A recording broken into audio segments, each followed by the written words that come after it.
लखनऊ में हैं हम और मैच जो है इंडिया और इंग्लैंड का बहुत ज़्यादा अब दूर नहीं है, बहुत ज़्यादा वक्त नहीं है। जहां एक तरफ इंडिया 5 में से 5 मैच जीत कर अब पहली कंटेंडर या फिर पहली सेमीफाइनलिस्ट बन सकती है। एक मैच जीतना है, 2 अंक उनको लेने हैं। वहीं इंग्लैंड के लिए बहुत कुछ हासिल करने के लिए तो रहा नहीं इस टूर्नामेंट में। डिफेंडिंग चैंपियंस का वो तमगा लेकर आए थे, एक प्री टूर्नामेंट फेवरेट्स का वो तमगा लेकर आए थे, पर उनकी जो हालत हुई है इस पूरे टूर्नामेंट में वो अनएक्सपेक्टेड था। खैर, केएल राहुल जो इस मैदान से बहुत अच्छी तरह वाकिफ हैं। क्यों? क्योंकि लखनऊ सुपर जायंट्स जो आईपीएल की टीम है उसके कप्तान भी हैं। वो आज आए इस प्रेस कॉन्फ्रेंस के लिए, प्री मैच प्रेस कॉन्फ्रेंस के लिए, और काफ़ी सारी उन्होंने बातें भी करी और काफ़ी कुछ उन्होंने फिलहाल ये बताया भी कि भाई कल के मैच के को देखते हुए इंडियन टीम की सोच क्या है, इस टूर्नामेंट के लिहाज से इंडियन टीम की सोच क्या है। मैं बारी बारी से आपको बताता हूं केएल राहुल ने एग्जैक्टली क्या क्या बातें करी। केएल राहुल ने बताया कि उनको कैसे मेंटली थोड़े वो डिस्टर्ब हो चले थे, क्योंकि अक्सर आपने सुना होगा कि केएल राहुल, भारतीय टीम, बहुत सारे खिलाड़ी ये बात करते हैं जी हमें आउटसाइड नॉइज जो है उससे फर्क नहीं पड़ता। केएल राहुल शायद से, अगर मैं गलत नहीं हूं, वो पहले ऐसे खिलाड़ी होंगे जिन्होंने इस बात को माना है कि आउटसाइड नॉइज से फर्क पड़ता है। केएल राहुल ने कहा कि मैं ये बात अपने आप को बोलता रहा कि मुझे आउटसाइड नॉइज से फर्क नहीं पड़ता, पर पिछले साल उन्होंने कहा कि उनको ये रियलाइज हुआ कि जो बाहर से जो आवाज़ें आ रही हैं उनके खिलाफ या उनके बारे में, या बहुत सारी जो चीज़ें होती हैं, सोच जो होती है, उसकी वजह से उनको अफेक्ट होने लग गया था। मेंटली वो सारी बातें उनको अफेक्ट करने लगी थी।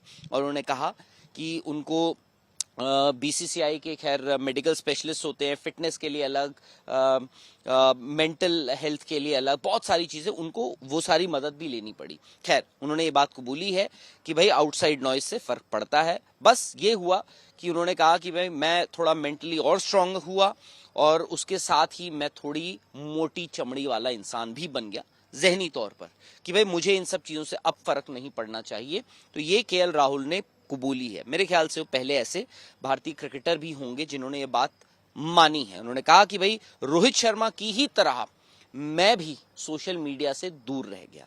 अब रहा सवाल जो मैंने कहा लखनऊ सुपर जायंट्स का। आपको याद होगा केएल राहुल एशिया कप में ऑफकोर्स वापसी उन्होंने करी, बड़ी धमाकेदार उन्होंने वापसी करी, और बहुत लोगों को तो खैर इंक्लूडिंग मैं अपने आप की भी बात करूंगा, हमें पता था कि केएल राहुल आएंगे, थोड़ी स्टेबिलिटी देंगे, बट जिस हिसाब से उन्होंने उस मिडिल ऑर्डर को संभाला है काबिले तारीफ है। आई थिंक वो एक लग्जरी देता है आपके टॉप ऑर्डर बल्लेबाजों को कि जिस खुले तरीके से वो खेल रहे हैं वो केएल राहुल मिडिल ऑर्डर में वो शायद से अलाउ करते हैं उनको। बट लखनऊ सुपर जायंट्स के साथ, स्पेशली इस मैदान के साथ, केएल राहुल की जो यादें हैं वो अच्छी नहीं है। ये केएल राहुल बहुत वक्त से भूलने की कोशिश भी कर रहे होंगे। आपको ये भी याद होगा कि यही वो मैदान है जहां पर केएल राहुल इंजर्ड हुए थे। वो मैच जब इंडियन टीम खेल रहा था, लखनऊ सुपर जायंट्स खेल रहे थे, उनकी फील्डिंग चल रही थी, केएल राहुल बाउंड्री तक भागे और सडनली उनको रियलाइज हुआ कि उनकी थाई में इंजरी हो गई है। उसके बाद 5 से 6 महीने उनको लगे उससे वापस आने में, और हुआ ये कि काफ़ी देर लगी। और कभी कभार ये होता है, इंजरी तो हुई, बड़ा फ्रस्ट्रेटिंग था। केएल राहुल ने कहा यार आप मैदान पे जाते हैं ना, खेलते हैं, आप एक दिन 100 रन बना रहे हैं, एक दिन आउट हो जाते हैं, वो आपको खेल सिखा देता है कि अप्स एंड डाउन चलते रहते हैं, बट जब आप मैदान से बाहर होते हैं ना वो बड़ा फ्रस्ट्रेटिंग होता है, वो आपको मेंटली बहुत चैलेंजिंग फेज होता है, जो मेरे साथ यानी उनके साथ भी ये हुआ है।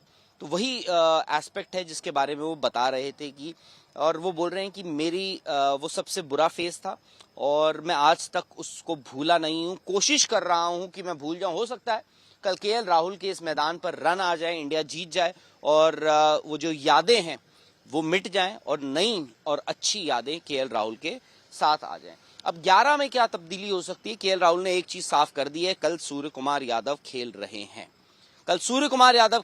अब सवाल ये हो जाता है कि इंडिया का बॉलिंग कॉम्बिनेशन क्या होगा। उसमें 5 जो गेंदबाज हैं वो कौन से होंगे? वो 5 गेंदबाज बुमराह होंगे ही होंगे, कुलदीप यादव होंगे ही होंगे, रविंद्र जडेजा होंगे ही होंगे। अब सवाल ये हो जाता है कि 2 और गेंदबाज कौन होंगे, क्योंकि आपको क्या आप 3 फास्ट बॉलर्स के साथ जाएंगे या 2 फास्ट बॉलर्स और 3 स्पिनर्स के साथ जाएंगे। तो उसमें आपको ये देखना होगा कि इंडियन टीम को कि अगर ये कॉम्बिनेशन बैठता है कि रविचंद्रन अश्विन को अगर खिलाना, उनको लगता है कि रविचंद्रन अश्विन खेल सकते हैं इस मैच में, तो रविचंद्रन अश्विन आएंगे किसकी जगह? उस खिलाड़ी की जगह जिसने पिछले मैच में 5 विकेटें ली थी, या फिर उस खिलाड़ी की जगह जो मोहम्मद सिराज हैं? तो ये आपको देखना होगा। या फिर इंडिया बोलेगी हम सेम विनिंग कॉम्बिनेशन के साथ जा रहे हैं और हम वही खेलेंगे। केएल राहुल ने और भी बातें करी कि भाई क्या आप इंग्लैंड को थोड़ा लाइटली तो नहीं ले रहे हैं? उन्होंने कहा नहीं जी, किसी भी टीम को हम लाइटली नहीं ले रहे हैं और लेना भी नहीं चाहिए, हमें ये स्पोर्ट्स सिखाता ही नहीं है, प्रेशर होता है। और कहा कि जी पूछा गया कि ये मंत्रा क्या है इस सक्सेस का जो इंडियन टीम ने पिछले 1.5-2 महीने से रखा हुआ है।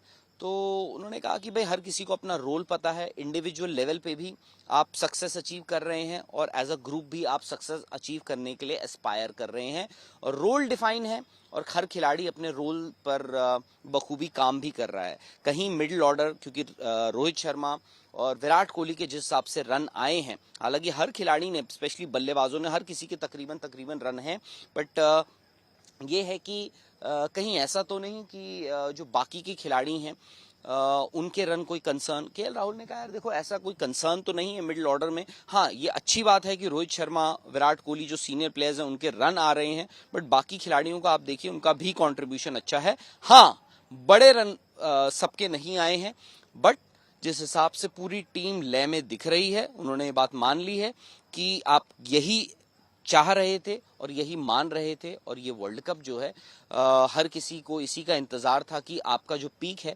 इसी वर्ल्ड कप में आए। तो ये केएल राहुल ने आज जो बातें कही हैं इस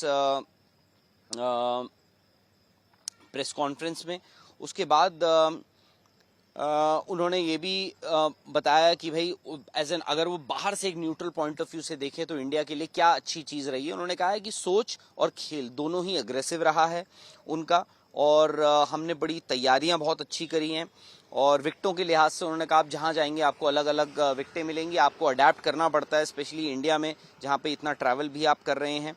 और टॉस को लेके उन्होंने कहा, क्योंकि टॉस देखिए एक इम्पॉर्टेंट फैक्टर भी हो रहा है इसमें, इस वर्ल्ड कप में, क्योंकि अक्टूबर का महीना है, नवंबर हम पहुंच गए हैं, स्पेशली नॉर्दर्न इंडिया में देखिए आप ओस जो है अपना अब कमाल दिखाना शुरू करेगी।